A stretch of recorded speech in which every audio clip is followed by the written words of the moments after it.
காமராஜரையே தோக்கடிச்சதுதான் இந்த திமுக கட்சி. காமராஜரையே தோக்கடிச்சவங்க தான் இந்த திமுக கட்சிக்காரங்க, கருணாநிதி, அண்ணா போன்றவர்கள். காமராஜரையே தோக்கடிச்ச மக்கள் தானே இந்த மக்கள் அப்படின்னு நிறைய பதிவுகளை இந்நாட்கள்ல பார்க்க முடியுது. ஆனா உண்மையா சொல்லணும்னா அப்ப இருந்த திமுக கட்சி தோற்கடிச்சது காமராஜரை கிடையாது, காங்கிரஸ் கட்சி. 3 முறை இந்த தமிழகத்துக்கே முதல்வராய் இருந்தும் கூட தனக்குன்னு சொத்து பணம் எதையுமே சேர்க்காத ஒரு பாமரனாய், ஒரு பரம ஏழையாய் வாழ்ந்த காமராஜரையே தோற்கடிச்சவங்க தானே இந்த திமுக கட்சிக்காரங்க அப்படின்னு சொல்லக்கூடாது.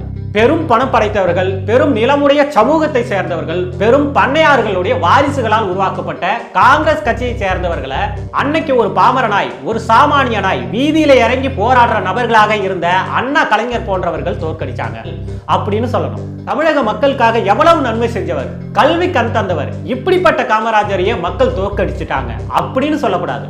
மாநில மொழிகள், கலாச்சாரத்தை சீர்குலைக்கிற வகையில இந்தி திணிப்பு, மாநில சுயாட்சியை பத்தி பேசுறதே ஒரு மிகப்பெரிய பிரிவினை மாதிரி சொல்லி அந்த நேரத்துல பெரும் கட்டுப்பாடுகளை விதிச்ச காங்கிரஸ் கட்சியை மக்கள் தன் மொழியை காப்பாற்றவும், தன் கலாச்சாரத்தை காப்பாற்றவும், தங்களுடைய உரிமைகளை பத்தி தானே பேசவும் காங்கிரஸ் கட்சியை தோற்கடித்தார்கள் அப்படின்னு சொல்லணும்.